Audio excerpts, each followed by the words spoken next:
Saludos cordiales de parte de Nelson Javier Pionce Montalbán, estudiante del noveno semestre de la carrera Administración de Empresas de la Universidad Estatal Península de Santa Elena. En este video les hablaré acerca de un tema muy importante. ¿Qué son los grupos? ¿Cuántas etapas de grupos existen? ¿Cuántos tipos de grupos existen? Este tema parte del capítulo de liderazgo de la asignatura Administración Gerencial.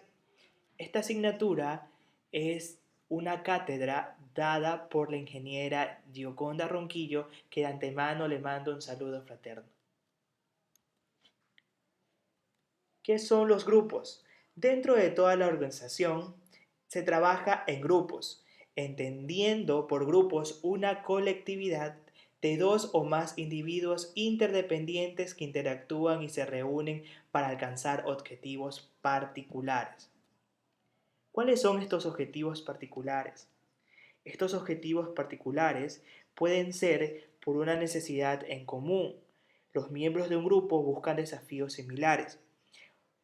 Otros pueden ser los intereses en común, cuando los miembros comparten intereses comunes como los empleados que quieren modificar su plan de vacaciones, por ejemplo.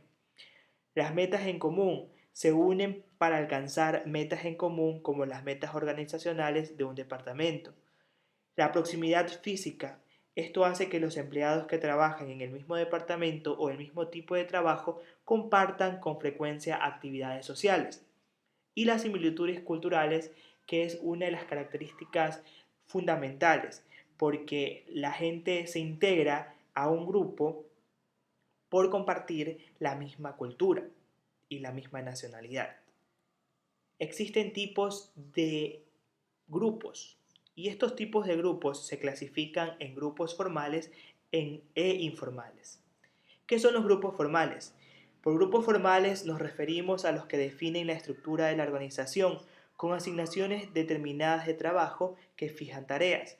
En los grupos formales el comportamiento de los individuos está estipulado y dirigido hacia las metas de la organización, a diferencia de los grupos informales que son alianzas que no tienen una estructura formal ni están definidos por la organización. Estos grupos son formaciones naturales de acuerdo al entorno laboral que surgen en respuesta a la necesidad del contacto social. Todo grupo tiene normas que sus integrantes deben cumplir para integrarse y seguir perteneciendo a él. Aun cuando es probable que nunca alcance su estabilidad total, existe un patrón que describe la evolución de la mayoría de ellos. Por eso están las etapas del grupo. La primera etapa es la formación. Habla de las personas cuando se unen al grupo. Definen el propósito, la estructura, el liderazgo de dicho grupo. Existe un alto grado de incertidumbre porque recién van a iniciar a formar el grupo. Y esta etapa culmina cuando los miembros piensan en sí mismos que son parte de este grupo. Las tormentas. ¿Quién no ha pasado por conflictos? Aquí surgen los conflictos, los integrantes se resisten al cambio sobre sus individualidades y suele haber conflictos referentes a quién va a controlar el grupo. ¿Cómo se identifica cuando termina esta etapa? Cuando existe una jerarquía de liderazgo relativamente clara dentro del grupo. Otra etapa es el desarrollo de las normas. Aquí se desarrollan relaciones estrechas y el grupo demuestra cohesión. Existe un fuerte sentido de identidad y de grupo. Se completa esta etapa cuando el grupo asimila un conjunto común de experiencias y de expectativas definidas como un comportamiento correcto. La ejecución. Aquí no están con el conocimiento o la comprensión mutua de la gente que le integra. Más bien, se enfoca en la ejecución de la tarea por realizar.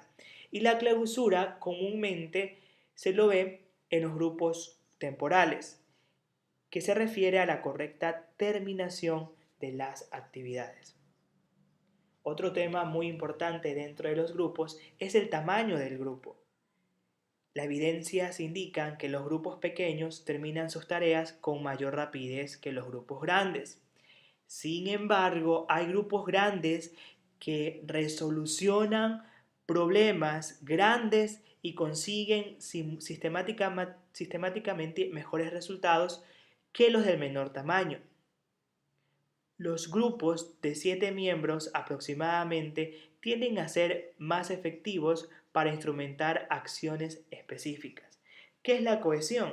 La cohesión es el grado en el cual los miembros que integran el grupo son afines entre sí y comparten las metas colectivas. En general se ha demostrado que los grupos sumamente cohesivos son más eficaces que los grupos en los que existe menor cohesión. No obstante, en realidad la relación entre cohesión y eficacia es muy compleja. Dentro de los grupos existen conflictos. Debemos administrar bien los conflictos, la administración de conflictos. A medida que un grupo realiza las tareas asignadas, es inevitable que surjan convenientes, conflictos. Cuando se emplea el término conflicto, hace referencia a las diferencias incompatibles percibidas que dan lugar a algún tipo de oposición. Estas diferencias pueden ser reales o no. En relación a dichos conflictos hay tres tipos de puntos de vista. Número uno, el conflicto debe evitarse.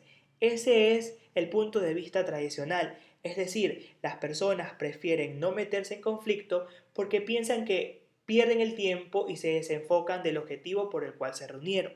Número 2. El tipo de punto de vista de las relaciones humanas del conflicto. Esta menciona que es un fenómeno natural e inevitable que en cualquier grupo exista un conflicto, y no necesariamente esta tiene que ser negativo, pues encierra la posibilidad de que contribuya al buen rendimiento. Y una tercera postura es el interactivo de conflicto, es decir, que sí se necesita una dosis de conflicto para que el equipo de una u otra forma contribuya al mejoramiento de la empresa y que ésta funcione con eficacia. Es decir, el grupo necesita que le inyecten conflictos para que de ahí surjan las mejores ideas, las mejores posibilidades, las mejores ideas y que estas ideas den como resultado el éxito o el mejoramiento de la empresa. ¿Qué son las tomas de decisiones grupales? Son escasas las organizaciones que no recurren en algún momento a comités, a fuerzas de tareas, a paneles de revisión, equipos de estudios u otros grupos similares. Estas que vinculan a la toma de decisión. El proceso de toma de decisiones grupales tiene varias ventajas y desventajas. Dentro de las desventajas mencionan que requiere más tiempo. ¿Por qué requiere más tiempo? Porque los grupos generalmente son momentáneos. Dominio de la minoría. Siempre habrá personas que van a tomar la decisión de todo lo que han hablado. Es decir, su influencia ataca de manera decisiva lo que van a realizar. Las presiones para conformarse el grupo. En muchas ocasiones los miembros del grupo reprimen sus opiniones disidentes, minoritarias e impopulares para aparentar que están de acuerdo con los demás. Y por último, la ambigüedad en la responsabilidad. Las ventajas. Las ventajas es que aportan información más completa, genera más alternativas, aceptación de una solución y acrecienta la legitimidad. ¿Por qué hablamos de que aporta información más completa? Porque cada uno interactúa en dar una idea, en dar una opinión, en dar una postura, en dar una perspectiva diferente hacia un problema, hacia una situación en la cual necesitan resolver. Por eso se generan más alternativas que serán para la solución de los problemas. Podemos concluir ahora sí que los grupos son, por lo general, momentáneos. ¿Y por qué son momentáneos? Porque estos grupos momentáneos permiten o se visualizan cuando los grupos se forman por un objetivo específico que son a corto plazo. Por ejemplo, en la universidad, para hacer un taller grupal, se unifican como grupo por ese interés, por esa necesidad de la nota. Y después se disuelve el grupo y forman otros grupos. Los grupos se integran para alcanzar objetivos particulares. Y como mencionábamos, esos objetivos pueden ser también por un estatus, por un poder, por la autoestima. Y la mayoría de los grupos se encuentran en un estado de cambio continuo. Mencionábamos que los grupos generalmente no tienen una estabilidad total, pero sí se puede describir la evolución del grupo. Por eso mencionábamos las etapas del grupo, que eran la formación, las tormentas, el desarrollo de la norma, la ejecución y la clausura. Espero que haya sido de su agrado esta exposición y esta explicación acerca de qué son los grupos. Muchas gracias y que Dios los bendiga.